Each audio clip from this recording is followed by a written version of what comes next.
Un saludo a todos, sean bienvenidos a este canal y el día de hoy, un poco afónico, les traigo 3 formas para instalar fuentes en Windows. Sin más preámbulos, comencemos.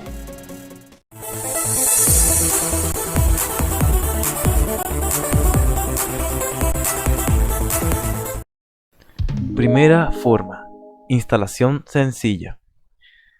Para esta forma simplemente debemos ir a donde tenemos ubicado las fuentes y lo único que deberemos realizar sería seleccionar la fuente que deseamos instalar, presionamos doble clic y pulsamos el botón que dice instalar, y esto sería todo.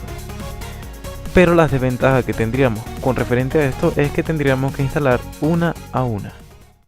Segunda forma, copiar en el directorio de fuentes de Windows.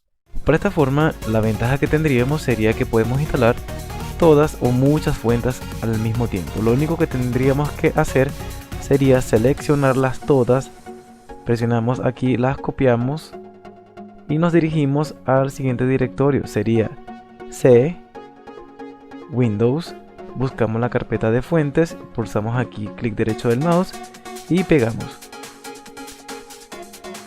Y automáticamente se estarán instalando todas las fuentes. En este caso me aparece este mensaje porque ya tengo algunas instaladas. Y con esto ya tendríamos esta segunda forma. Tercera forma, arrastrar las fuentes a la configuración de fuentes. Para esta forma lo primero que debemos hacer es seleccionar las fuentes que queramos instalar. Por lo menos aquí ya he seleccionado algunas para probar. Vamos a inicio, configuración, personalización, fuentes.